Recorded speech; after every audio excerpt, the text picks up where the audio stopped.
Demek endi Python dasturlash tilini boshlaymiz. Aynan demek backend uchun biz Python'da o'rganib boshlaymiz. Bugungi darsimizdan boshlab. Xo'p, hamma monitorga qarab tursin, hech narsa yozish shart emas. Eshitamiz. Demak, oqshom sana tushuntirdim Qutulmurod. O'sha aytib ketaman bugun yana.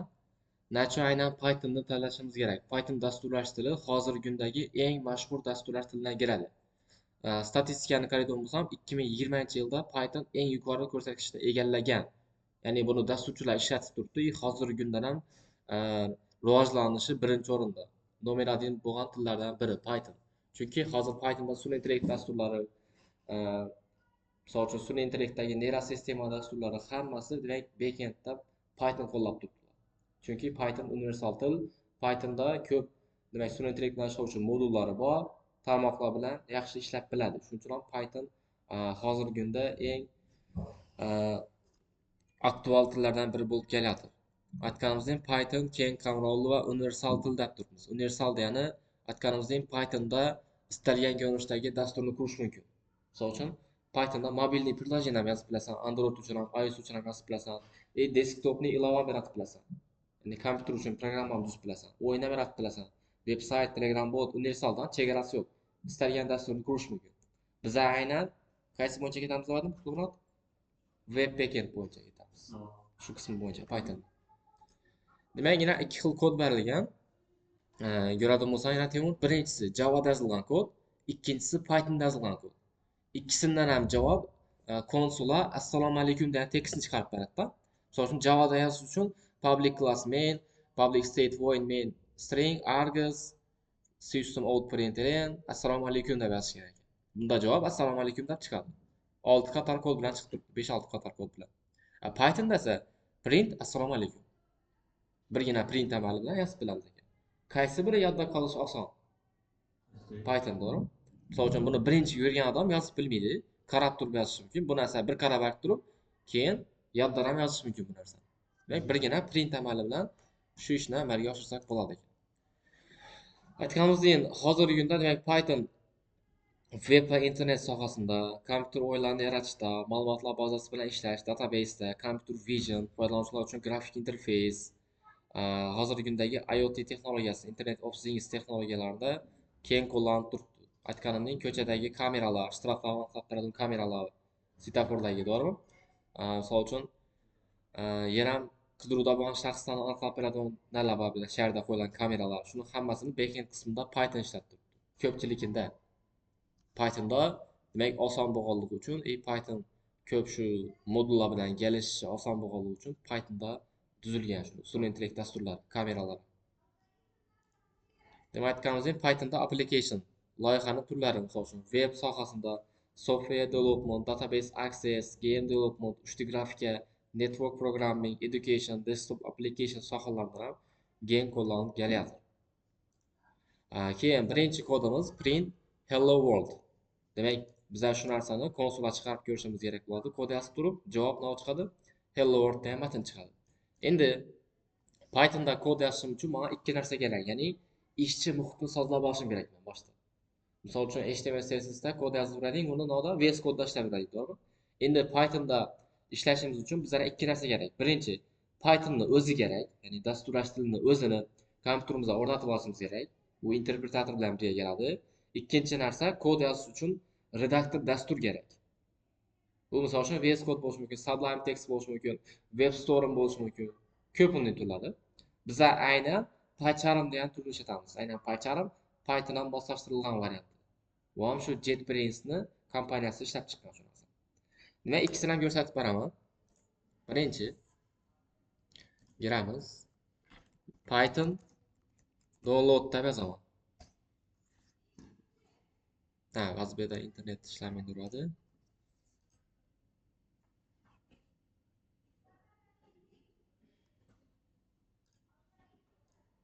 Hozir Wi-Fi ni o'zgartirsam, monitor ajralib ketishi mumkin, admin-driverlar.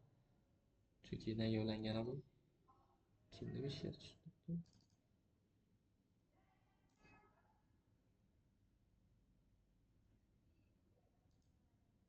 Bo'ldi, ajralmadi. Xo'p. Yana Python download yozamiz. Girgandan keyin Pythonning versiyalari bor. Hozirgi kunda demak 3.15-versiya da duribdi, lekin 3.15 ni hali men olmanglar, o'rnatmanglar. Meni o'zim ham hozir 3.11 ni ishlataman, 3.11.9 ni. Qaysini uстановка etib olding, Murat sen? 14 mi? Ishlab turibmi? Konflikt yo'qmi? Demak, downloadni bosasizlar. Bosgandan keyin chiqaradi. Pastga tushamiz. Pastda yana Windows Installer 64 bit dedi. Ana shuni skачать etamiz. Bizlar shu to'g'ri keladi. Ya'ni bu operatsion sistemasilarniki Windows razryadi 64. O'zi hozir hammasiniki 64. Shuni olasizlar. 28.5 megabayt ekan. Keyin buni skачать etib olgandan keyin uстановка etasizlar. Oddiy berasan, hamma joyini птичка qo'yasan. Yerda птичка qo'yish kerak bo'lsa, next, dali. Programma uстановка etib ko'rgansan-ku, Temur. Shunda uстановка etib olasan buni. Qiyin emas. Keyin bu Python'ni o'zi. Keyin buni tekshirib ko'rish kerak. Haqiqatan Python uстановка bo'ldimi, bo'lmadimi? Buni terminal bilan tekshirib ko'rib bilamiz. Pusk bilan R'ni bosib turib, cmd desak terminalga kiradi-ku. Bilasan, aqram? Qutlug' bo'lsin, salom. Kelgandan keyin shura Pythonda yozamiz. Ana shu yerda versiyasini ko'rsatsa, demak Python uстановка bo'lganini bildiradi. Python 3.11.9 menda. Agar bo'lmasa Python not found deb chiqadi, topilmoqda deb aytadi. Va bormi? Demak kompyuterimizda to'g'ri uстановка bo'ldi bu. Tushdi. Agar bu yerda chiqarmasa, keyinchalik PyCharmda interpretatorni danimi yotadi-da. Shuning uchun bu yerda постоянно ko'rinishi kerak shu narsa. Xo'p, birinchi ishimiz shu. Ikkinchi narsa bizlara PyCharm kerak. PyCharm Community download deb yozasizlar. Ya'ni buni ikki xil versiyasi bor. Pro'si bor, keyin Community'si bor. Community bepul versiyasi. Keyin uni Pro versiyasi bir oydan keyin plus so'rab qiladi. Tushunarli? Bir oydan keyin bepul bo'lmaydi-da. Bizlara boshda one na beradi, months free beradi, bir oy bepul, keyin pul bo'lib qoladi. Shuning uchun aynan Community versiyasini olishimiz kerak. Kirasizlar aynan. Yana chiqarib turibdi, exe formatda. Bizlara shu exe kerak bo'ladi. Mana shuni o'zi downloadni bosasizlar. Ya biraz download etadi, na. Ikkinchi narsa 847 megabayt. Ko'rdingizmi? Shuni uстановка etib olasizlar. Ikkinchi narsa. Buni ham hamma joyga птичка qo'yib, dali, okey, finish. Tamam. Ikki narsa kerak bo'ladi. Keyin kompyuterni bir marta перезагрузка berib qo'yinglar, tavsiya etaman. Undan keyin PyCharmni ochamiz endi. Demak, PyCharmga kiramiz. Yana men uстановка etib qo'yibman, pastda turibdi. Giraman PyCharmga. Shura new projectimizdan shu proyektga nom beriladi. Shu VS Code'dan shap proyekt yaratib olgan bo'lsam, bundan ham shunday. Nerada turibdi? Diskning ichida proyekt yaratamiz, ya'ni loyiha, papka yaratamiz-da. Xohlasan, yana bu yerdan papkaning ikonkasini bosib berib turib, boshqa joyda o'zing ochib olish ham mumkin. Dir ichindami, sin ichindami bir papkani tanlab berib, shu yerda o'zida plus tab turib, shu yerda papka ochib olsang ham bo'ladi. O'zingga kerakli bo'lgan joyda. Xohlasan, shunday qilib ol. Men dir ichida to'g'ri ochib ketaman. Python lesson deyman. Python lesson istadi. Shunday deb nom berdim. Create. Menda bor ekan bunday papka. Shuning uchun qaytadan ochaman buni. New project.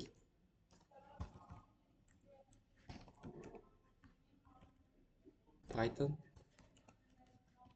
darslari Create. Şurada pastda virtualniy environmentda птичка qo'yib turgan bo'ladi. Hozir o'tib ketdik. Name install joyidan to'g'ri create'ni bosasizlar.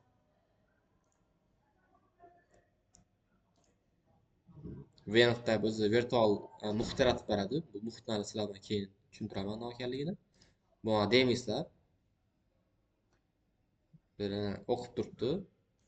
Bu loyihadan chiqib ketaman. Xo'p, endi главный proyektimiz ustuna bosamiz, papkaning ustuna borib, mishkani o'ng tarafini bosamiz.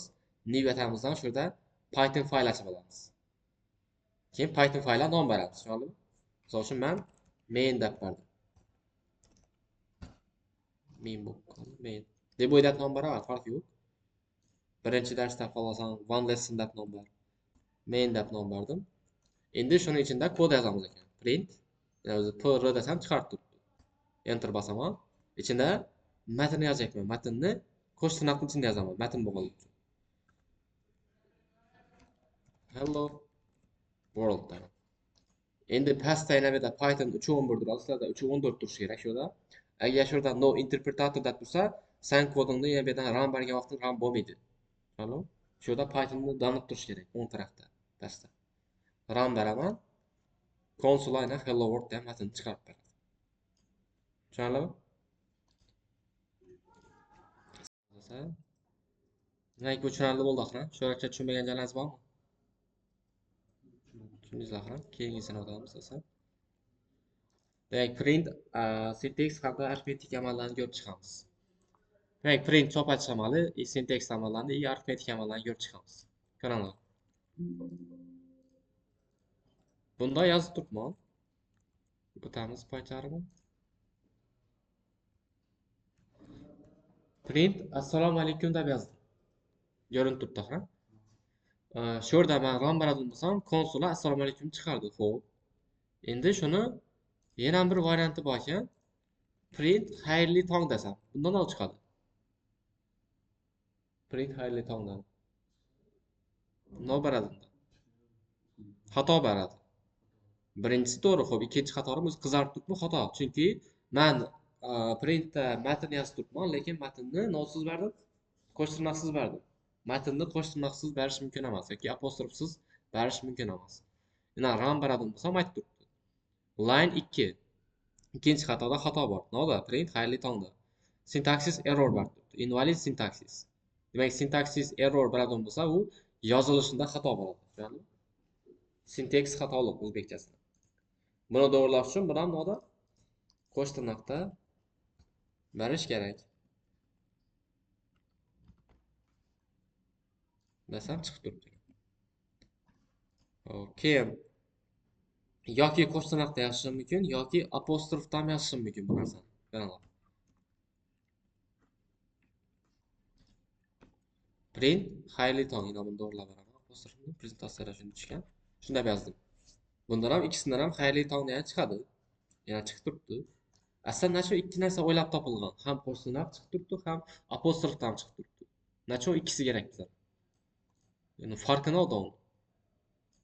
Metinde qo'sh tirnoqda bersam ham bo'ladigan, apostrofda bersam ham bo'ladigan. Farqi?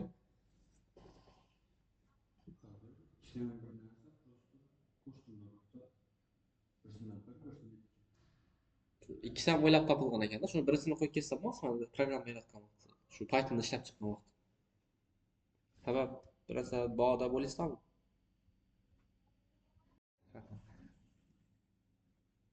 Farqi bor, hozir ko'rsataman farqi. Farqi yana shunda, qani aytib ketaman shu yerda. Xayrli tong dedim. Xo'p, buni enter bosib tushirasam bo'ladi. Bundan ham matn, bundan ham matn. Ikkisidan ham bir xil javob chiqib turibdi. Apostrof bilan qo'sh tirnoqning farqi, men agar apostrofning ichida o degan so'z kelib qoldi, misol uchun tasavvur etamiz. O bilan boshlanadi. O'zbekiston degan so'z yozaylik. O'zbekiston. Apostrof oxirida yopildi bir marta. Shunday vaqtda konflikt beradi. Ya'ni apostrofni ochdim, oxirida bir marta yopdimmi? O'rtada ona apostrofi bor-ku, to'g'rimi endi? Apostrof bilan apostrof konflikt kelib qoldi. Ya'ni bu nima bo'ladi endi? Apostrofni bu yerda ochdim, bu yerda yopdim deb o'ylab qoldi endi. Keyin bu yerda yana bir ochdim dedidan, o'rtada O'zbekiston degan so'z adayni qolib ketdi. Xato beradi endi bunda. Shunday vaziyatda ichida demak o galami, g galami, ana shunday ustunda apostrof belgisi galuvchi harflar kelib qolsa, biz aytamiz tashqarisini qo'sh tirnoqda yozamiz shunday holatda. Ichida galuvchi so'z nima bilan kelaveradi? Apostrofi bilan kelaveradi. Bunday vaqtda xato bermaydi. Shunday vaziyatlarda farq etadi bir-biridan, tushundingmi? So'zlagan vaqtida. Mana misol uchun keyingisida qaranglar. Endi men bir gap yozib turibman, shu gapimning ichida joy nomi yoki atoqli nom bor. Shunday so'zlarni qo'sh tirnoq bilan berish kerak-ku. Misol uchun kitob o'qib ko'rsangiz ham kitobning ichida qaysidir so'zlar qo'sh tirnoq bilan keladimi? Shunday vaqtda men tashqarisini apostrof ataman, ichini qo'sh tirnoqda baraveraman. Ya'ni nima deyman? Men Lenovo markasidagi notebook sotib oldim. Nima degan javob chiqadi endi shunda? Shu gap chiqadi. Lekin Lenovo degan so'z qo'sh tirnoq bilan bo'lib chiqadi. Tushundingmi? Chunki matnda o'qiydi endi buni. Tashqarisida apostrofda kelaveradi. Men Lenovo markasidagi notebook sotib oldim. Ko'rinib turibmi, Qutmurat? Aha. Keyingisida endi biza matnlarni bir necha qatorga bo'lib yozishimiz ham mumkin. Qatorga bo'lib. Qaranglar, ichki bo'ladi bunda. Print dedim. 12 ersang demagil odamiy, 12 yo'q xalq g'amidan g'amida. Ikki qatorga bo'lib chiqarib turibman, to'g'rimi? Dapasini chatdim, boshini 3 tona qo'shtirnoq ochdim. Oxirida 3 tona qo'shtirnoq chatdim, yopdim. Keyin bu yerda o, g' degan so'zlar shu apostrof bilan kelaveradi. Hozir men shuni ikkiga bo'lib yozdimmi, javob ham ikkiga bo'linib chiqadi. Ko'rdingizmi? Ikki qatorga bo'lindi. Agar men bu yerdan enter bosib bersam, 3 qatorga bo'linib chiqadi. Chunki men nobilans qilibman, 3 tona qo'shtirnoq bilan ochib, 3 tona qo'shtirnoq bilan yopib qo'yibman. Demak, shunday vaziyatda men enter tashlab yozib ketaveraman, javob ham nobilan enter bilan chiqaradi, bo'linib, toza qator. Tushundingmi? Vazifasi shu. Keyin buni aytib turibmiz. 3 tona qo'shtirnoq yoki 3 tona apostrof, ya'ni bir tirnoq ham aytishimiz mumkin. Buni ikkisi farqini ola. Ya'ni o g'ilgan vaqtida buni tashqarisini qo'shtirnoq atib ketaveramiz. Shunda farq etadi. Keyin yana bir vaziyatda print, masalan, shu gapni, shu gapni bu yerda yozaman. Tashqarisini ham apostrof ataman. Tashqarisini ham apostrof ataman, oxirini ham apostrof ataman. Shunday vaqtda konflikt beradi dedim-ku, to'g'rimi? Shuni konflikt bermaydigan variantini aytsa bo'ladi. Mana bu yerga kelaman. Shu yerda konflikt-ku, to'g'rimi? Aldina backslash qo'yib beraman. Backslash nima ekanini bilasizmi? Bu slash deb ataladi, bo'lish belgisi. Orqaga qaraganda backslash. Back degani orqa degani. Backslash deb ataladi shu narsa. Demak, aldina nima qilib ketaman? Backslash qo'yib ketsam, buni endi shu 10 belgisida bo'lib ketadi o'qgan vaqt. Endi buni nima bilan tashqari bilan konflikt bermaydi endi. Mana qaram beradi bo'lsa. Konflikt bermadi. O'zbekiston shu O'zbekiston bo'lib chiqdi. Demak, aldinani backslash qo'yib ketsam ham bo'ladi ekan. Tashqarisi ham apostrofda turaveradi, o'zgarmaydi ekan. Bunday variant ham bor. Tushundingizmi? Keyin qatorga bo'lishning yana bir varianti bor. Enter tashlashning yana bir varianti. Tashqarisi qo'shtirnoq bo'lib turibdi. Bir dona qo'shtirnoqli oddiy. Keyin odamiy ersang demagil odamiy, 12 yo'q xalq g'amidan g'ami. Ina shuni keyingi qatordan chiqarajakman. Aldina nima qo'yib berdim? Backslash n. Maxsus belgidan bu backslash n desam, ana shundan keyingi keluvchi qator so'zlar, gaplar pastdan chiqadi. Mana. Demak, odamiy virgul, keyin 12 degan so'zni aldina qo'ydikmi? Past qatordan chiqdi. Bera agar bir dona probel qo'yib bersam, chiqqan vaqtimda ham aldinda yana bir dona probel bilan chiqadi. Tushundingizmi? Shuning uchun backslash n degizib yoziladi so'z. Hamma vaqt. Shunda ikki qatorga bo'linib chiqadi bir bo'lib. Tushundingizmi? Xo'p. Shuni bir yozib olinglar, davom etamiz. Yozib olinglar. Keyin tushuntiraman. Demak, aytib turibmiz, sintaks xatolik bo'lgan bo'lsa, ya'ni sintaks error bo'lgan bo'lsa, kodimiz natijasi chiqmaydi ekan. Demak, boshqa tillarda ham, misol uchun, orfografik, grammatik qoidalar bor, to'g'rimi? Ingliz tilida, misol uchun, o'zbek tilida ega, kesim, boshqa-boshqani xatolik turlari bor. Demak, shunda bizda orfografik va grammatik qoida bo'lsa, ya'ni shu qoidalarning buzilishini biz sintaksis deb aytamiz. Demak, sintaksis xatolik deb aytilsa, shu qoidani buzilishini aytilinadi. Demak, bunday xato bor dasturlarni Python bajarmaydi, ishlamaydi. Endi arifmetik amallarni ko'ramiz. Arifmetik amallarga qo'shish, ayirish, ko'paytirish, bo'lish kerak, to'g'rimi? 4 tana asosiy. Demak, shularni ko'rib chiqamiz. Xo'p. Pastdan yozaman. Print 2 + 4 ko'paytirib 2. Rahmat. Necha chiqadi bunda? Javob. Boshda ko'paytirishni bajarib, keyin u qo'shishga o'tadi avtomatik. Demak, bunda javob 10. Xo'p, 10 chiqdi, tushundik. Keyingisida 20 ni 5 ga bo'l debdi. 20 ni 5 ga bo'ldi. Necha chiqadi? 20 ni 5 ga bo'lsak 4. Xo'p, 4 chiqadi, lekin buni hisoblagan vaqtimizda 4 deb aytmaydi buni. 4.0 deb aytadi hozir. Python bo'lib berganda. 20-chi son. Butun son 5 dan 5 ham butun son, to'g'rimi? Matematikada biz aytaylik. Endi matematikada buni butun deb aytilmaydi-da, natural son deb aytiladi, to'g'ri? Demak, bizlarda hozir bu butun bo'lib turibdi. Butun son. Butun sonni butun songa bo'lsa, javob haqiqiy son chiqadi. Tushunarlimi? Misol uchun hozir 20 ni 5 ga bo'lsam, to'g'ri, qoldiqi yo'q. Konkretni 4 chiqadi, lekin bo'lish amali bajarildimi, javobni haqiqiyat hisoblab beradi. 4,0 deb aytadi hozir. Bo'lgan vaqt. 4,0. Javob haqiqiy sonda hisoblab beradi javob. Tushunarlimi? Ya'ni buni float deb aytamiz biz. Keyingisida 2 dona bo'lish bor endi. 2 dona bo'lish bo'lsa qancha aytadi ekan? 10 taqsim 3 dan //3 bo'lish 3. Bu a ni b ga bo'lib butun qismini olib beradi. Butun qismini olib beradi. 10 ni 3 ga bo'lsa qancha chiqadi shunda butun qismi? 3. Demak, 3 dan deyil arani davrda 3 olib ketamiz. Demak, bizlar butun qismi 3 ni olib beradi bu yerda. Bo'ldi. 3 deydi, tamom. Butun qismini olib beradi. Keyin 2 dona yulduzchali varianti bor. Buncha qilib beradi. 2 yulduzcha 4. Bu a ni birinchi darajaga ko'tarib beradi. Ya'ni bu degani 2 ni 4-sini hisoblab turibdi. Necha bo'ladi 2 ni 4-si? 2 ni 4-si necha? 2 ni 4-darajasi 16. Bilasanmi darajani? Nechanchi qiladi? 7. 2 ni 4-darajasi necha? 16. 2 ni 5-si 32. Shunda darajaga ko'tarib beradi. O'z-o'zini 5 marta ko'paytiradi deyapman. 2 ni 10-sincha 1024.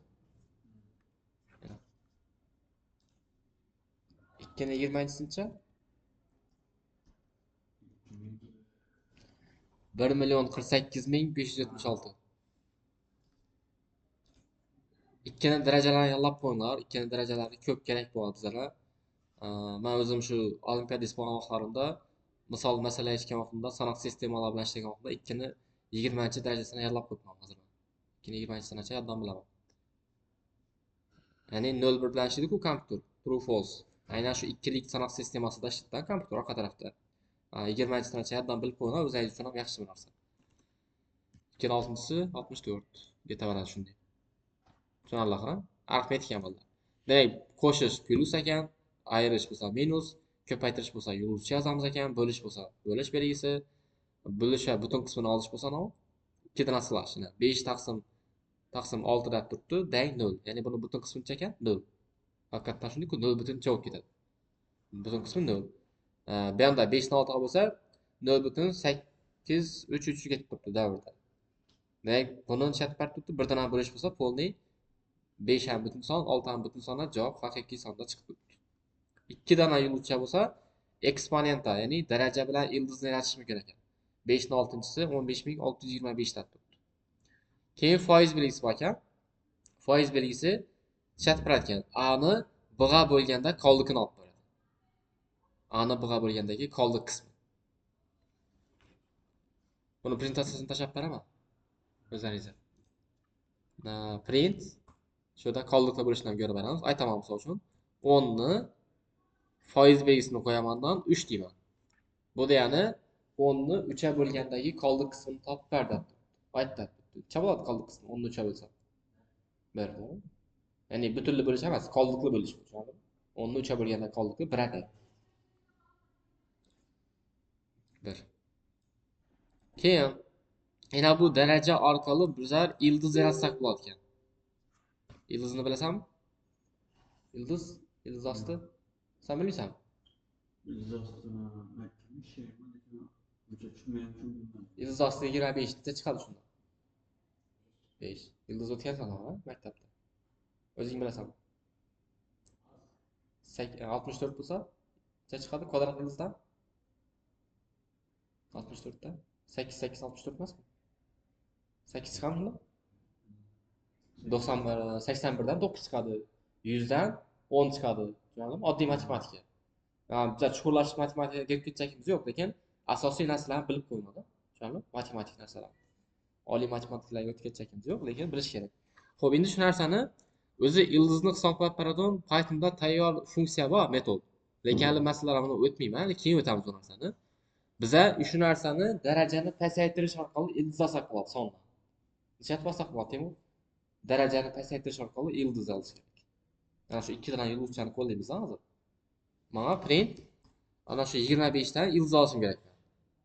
5 ni chiqarishim kerak shu narsani. Nishatib ildiz olsak bo'ladi. Bunda ustidan buni ildiz belgisini qo'yib bilamiz Pythonda. Shuni hisoblab beradigan tayyor funksiya ham bor, xo'p. Lekin uni keyin o'tamiz. Mana esa shuni funksiyasiz shu daraja, yana 2 dan yulduzcha darajaga ko'taradi-ku, to'g'rimi? Darajani pasaytirish orqali ildiz yaratsa bo'ladi.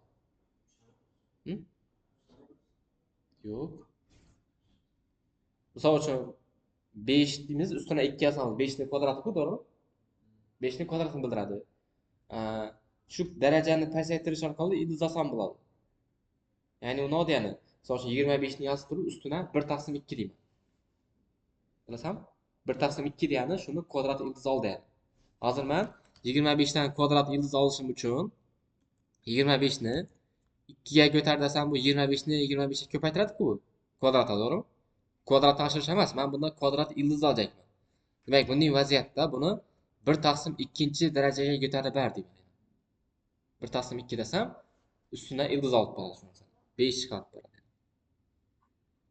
5,0 haqiqiy son. Tushundingmi? Kvadrat ildiz bo'ldi. Agar 1/3 desam, chat beradi. Kubik ildiz olib beradi. Ya'ni 3-darajali ildiz. Misol uchun hozir 25 dan chiqmaydi, aniq son chiqmaydi. Kubik ildizdan nima chiqarsak bo'ladi? 27 ni. Ya'ni bu degani qaysi sonni o'z-o'zidan 3 marta ko'paytirsang 27 ni beradi. 3 mi? 3 3 9, 9 3 27. Demak, bundan 3 chiqadi. Tushundingmi? Demak, kubik kvadrat ildiz shunday tartibda olinadi. Xo'p, ikkisini ham yozib qo'yaman. Tushunmaganlaringiz bo'lsa so'ranglar. Tushundingizmi? Endi arifmetik amallarda matn bilan ifodani birga qo'shib chiqarib ko'ramiz. Ham matn, ham ifoda.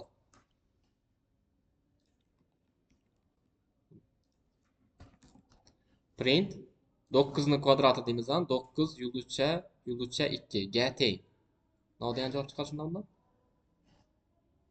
Javob 8. 18. Bu yerda 2 ga ko'paytirib deb turganim yo'q. Kvadrat oshirdi. To'liq aytmang, nima chiqadi to'liq? 9 ning kvadrati 81 ga teng deb aytadi. To'g'rimi? Bu yerda bu matn-ku, qo'shimcha nuqta yozib turibmanmi? Matnni o'zini chiqaradi. Virgul. Bu yerda ifoda gap turibdi-ku. Ifodani hisoblaydi bu. Chunki u qo'shimcha nuqta emas-ku.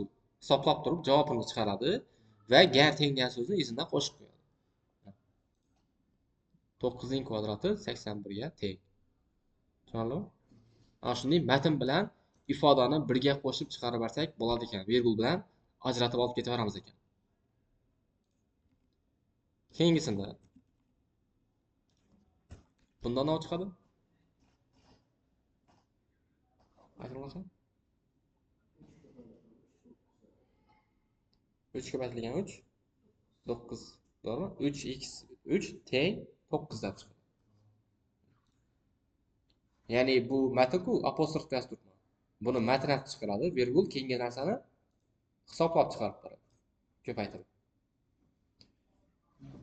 Ya'ni bu narsaga bizlar user interface deb aytamiz. Ya'ni foydalanuvchi bilan muloqot usulini ta'minlab turibmiz hozir. Men hozir to'g'ridan-to'g'ri 9 yoki to'g'ridan-to'g'ri 81 degan javobni chiqarsam ham bo'lardi, lekin matn bilan yozsam, shu narsaning nima ekanligini boshqa chetdan qaragan odam ham tushunadi-da. Neden gapirib 81? 9 neden gapirib? Shu narsani biladi. Bizlar ham telefonda navdir programma ishlatsak yoki navdir saytga girsak, to'g'ridan-to'g'ri navdir narsani aytib qo'ymaydi-ku, tushuntirib aytib qo'yadi, to'g'rimi? So'z bilan ismingizni kiriting, familiyangizni kiriting deb. To'g'ridan input ochib bermaydi-ku. Tushuntirib beriladi. Demak, bizlar ham ertaga dastur yaratgan vaqtimizda foydalanuvchiga qulay ko'rinishda tushuntirib yaratamiz ekan, so'zlar bilan birga, UI interface bilan birga. Keyin izoh degan narsa bor. Bizlar kommentariya, misol uchun HTML da ham kommentariya bor, to'g'rimi? Backslash control bilan slashni bossang, komment etib beradi, to'g'rimi? HTML da kommentariyani belgisini chiqib oldi. Belgisini chap belgilanadi bu narsa. kodda. Katta kichik belgi, undov, chiziqcha olib ketadi, to'g'rimi? Kommentariyaga olish. Sen o'zing bosgan vaqtda shunday beradi, belgini qo'yib. Endi bizlarda Pythonda kommentariyaga olingan vaqtda oldina reshotka qo'yadi. Misol uchun olib turibman, yana shuni oldina kommentariya qo'yacakman. Yozamiz.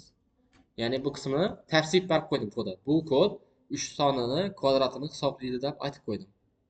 Va buni ishlab ketdim. Ctrl/slash assam bilan kommentdan ochiladi. Hozir men buni run bersam xato beradi. Chunki u gapni yozib bilamiz biz, kod aytib turib, to'g'rimi? Shuning uchun buni Ctrl/slash assam. O'zi bir qator bo'lsa, bir qatorni bunday belgilab olib o'tirish shart emas. Shu qatorda dursam, Ctrl/slashni bossam bo'ldi. Shu qatorni polni olib beradi. Agar 2-3 qatorni komment olishing kerak bo'lsa, unda belgilab olib, keyin Ctrl/slash. Ochsak bo'lsa, yana Ctrl/slash. Tushunarlimi?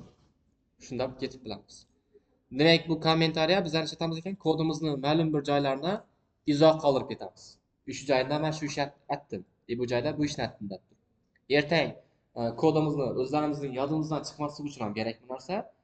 Ertang bir kun bizning kodimizni boshqa programmistlar ochib ko'rgan vaqtda ham tushunarli bo'lib turadi shu narsa. Novakanligi. Chunki ertang birda ishga kirsangizlar, jamoa bo'lib ishlaysiz, seni yozgan kodimni boshqa bir odam tushunishi kerak. Tushunarlimi? Ko'rma o'zim bilsam bo'ldi degan gap emas, hamma uchun standart umumiyat yozib ketish kerak bo'ladi. Shu vaqtda izoh qoldirib o'tib ketamiz. Tushunarlimi? Yozib oling. 18-qatordan o'tganingiz ham shudan boshlab yozamiz. Kimni ishga so'rab turibdi? Sizlar emasmi? Boshqa bir kimdir ularni turibdi?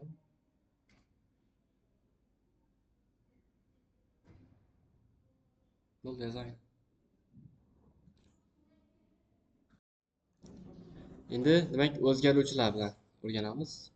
O'zgaruvchi demak inglizchasida biz bu narsani o'zgaruvchini variable deb aytamiz. Hozir kod yozdik, kod yozgan vaqtimizda hech qanday o'zgaruvchi ishlatmadik. Endi demak o'zgaruvchiga biror bir qiymatni biz yuklashimiz mumkin. Demak o'zgaruvchining o'zi nomi, o'zgaruvchi kompyuter xotirasida ma'lum bir qiymatni saqlash uchun ajratilgan joy. Demak, yana bitta rasmda koridor bo'lsa, qutilar berilgan. Har bir qutining ichine o'zaro mos bo'lgan predmet solinadi. Misol uchun living room deydi, toys o'yinchoqlar uchun, kitchen oshxona narsalar uchun, bathroom, dishes, master bedroom, shunga o'xshagan qutilar ichida, korobkalar ichida, demak, har birida o'zaro taxlangan predmet saqlanadi, to'g'rimi? O'zaro mos bo'lgan. Xuddi bizlar ham o'zgaruvchilarni ma'lum bir qiymatga yuklab olishimiz mumkin. Mana qaranglar.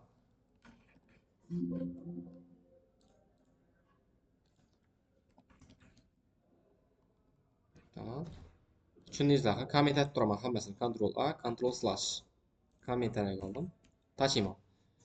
Ism Jonibek. Yosh 21 dedim. Print ismni chiqar, print yoshni chiqar. Nolab chiqib shundaymi? Nolab chiqib javob. Jonibek 21 do'm. Doğrudan doğru print'e solib turgan bu yoqdan o'zgaruvchiga yuklab, keyin o'zgaruvchini print etdim. Shuni qiymati chiqadi bab. Aha. Keyingisida prezentatsiyada shuni tushgan, buni to'g'rilab boramiz. Ism Temurbek, ism Jalolbek. Print ism chiqar, print ism chiqar. Nima chiqar shunda? Bunda? Xo'p, keyin sizlarga savol. Bunda ham ism, bunda ham ism. To'g'rimi? Ikkisidan ham chiqib turibdi-na. Ism o'zgaruvchining qiymati navga teng bo'ldi. Men o'tamanda bir 100-qatorda ismni chaqirdim, tasavvur etamiz. Qaysi chiqadi? Ikkita narsani olib qo'ydim. Temurbek ham bor, Jalolbek ham bor. Qaysi biri chiqadi? Shu yerda print ism dedi. Qaysi bir qiymat chiqadi? Birinchi yozilgan? Yo'q. Oxirgi yozilgan chiqadi. Chunki tepada ismni Temurbekka tangladik, chiqarib turibmiz.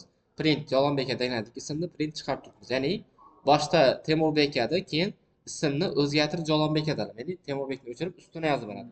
Tushundingizmi? Demak, oxirda tanglangan qiymat chiqadi bizda.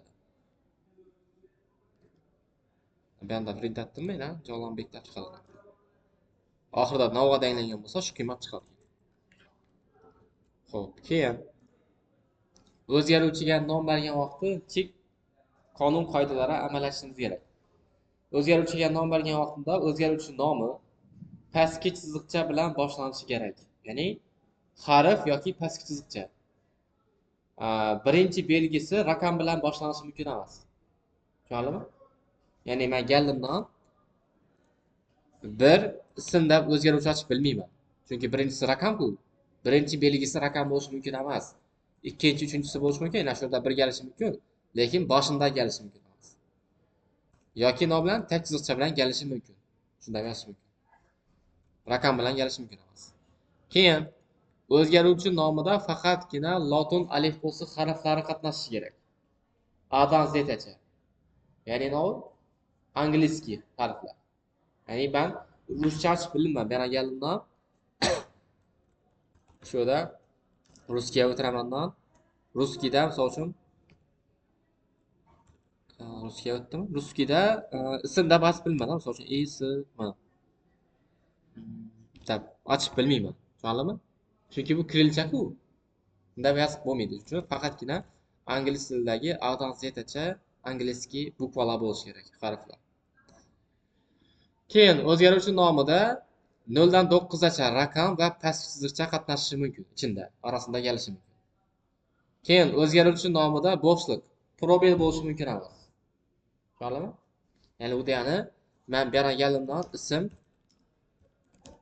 probel familiya deb turib o'zgaruvchi ochib bilmayman. Tushundingizmi? O'rtada probel bor-ku, bo'lishi mumkin emas. Chunki ism adadiy bo'lib qoldi, familiya adadiy bo'lib qoldi. Buni ya bilan qo'shishimiz kerak. Yoki da o'rtada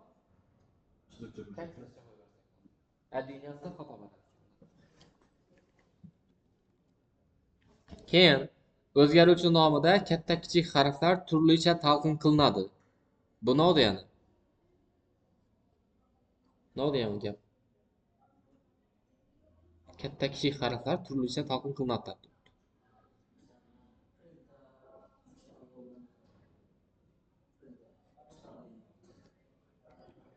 Ben geldiğimden şurada misol uchun kursdan ismni ham o'zgaruvchi ochdim. Ismni, familiyamni, misol uchun yoshni ham o'zgaruvchi ochdim. Tasavvur etamiz. Yoshdan 18. Keyin shuni katta Y bilan ochdim, keyingisini yoshdan 18 yoki 20 dedim. İkisini ham o'qilishi yosh-ku. Lekin bu kichkina Y bilan keyingisi katta Y bilan. Bu ikkisini ikki xil narsadan bu boshqa o'zgaruvchi bu. Keyingisi esa bu boshqa o'zgaruvchi. Farq etdik bir-biridan. Hozir men ikkisini ham adinalni pritasam 18 20 deb chiqadi. İkisi bir narsa emas. Men avval Pascal degan dastur asli o'rganganman. Shu Pascalda shu narsa bir xil narsa. Katta bilan ham, kichiklar bilan ham, ikkisini ham yoshmi, o'qilishi, yozilishi bir xil. Buni bir narsadan oladi, lekin Python emas. İkisini ikki xil olib oladi. Variable da oladi, o'zgaruvchi da oladi. Yana o'zgaruvchi pastda misol uchun hamma harfni katta bilasan. Bu o'zi uchinchi narsa bo'ldi, tushundingizmi? Bu boshqa narsa. To'g'ri, yoshda o'qiyman, lekin yozilishi harfimi? Katta kichik boshqami? Demak, u adini navbatgan bu o'zgaruvchi bo'ladi ekan. Keyin qoida sifatida o'zgaruvchi nomini kichkina harflar bilan yozinglar. Hozir bo'lsa, kichkina harflar bilan baringlar. Keyin o'zgaruvchi nomida ikki yoki undan ortiq so'z qatnashsa, ularning orasini pastki chiziqcha bilan ajratib yozish mumkin. Tek chiziqcha bilan. Ya'ni men kelganimdan pastda ism familiya degan o'zgaruvchi ochdik. Ism probel, misol uchun familiya desam xato bo'ladi, to'g'rimi? Buni o'rtasidan olib tek chiziqcha qo'yib berib yozsam bo'ladi. Deng. Misol uchun yozaman. Jonibek Uralov deb. Buni print etsam xatosiz chiqadi. Print noni ism familiyani chiqadi. Yana chiqib turibdi javob. Keyin shuni yana bir varianti bor. Misol uchun men buni qo'shib yozsam ham bo'ladi-ku, to'g'rimi? Mana bu. Qo'shib yozib turibman. Bu yerdan qo'shib yozamiz endi. Chiqadi. Lekin o'qish uchun nima qilaylik, to'g'rimi? Misol uchun gap turibman. Hozir to'g'ri ism familiya ya'ni obishli so'z, keyinchalik murakkab so'zlar gap qilmoqda 200 so'zni bir-biriga qo'shib yozsam, bir qanaqada o'qishlar nima qilaylik, bir-biriga chunki biz avvalda tek chiziqcha bilan yozdik. Shuni yana bir varianti bor. Endi bu hech narsa qoida emas. Dasturchilarning orasida yurgan bir fraza. Phrase. Bunda bas taqilib shu narsani. Ism kichkina bilan yozaman. Ism keyingi harfni katta bilan yozaman. Familiya deb yozishim mumkin. Misol uchun bu ham Jonibek Urolovdan. Shunday yozish mumkin. Demak, endi ikkinchi so'zni katta harf bilan ajratib yozib bilibman bu narsaga dasturchilar orasida shu narsaga nom berilgan. Camel case deb nom berilgan shu narsaga. Kommentat qo'yibman. Camel case. Camel degan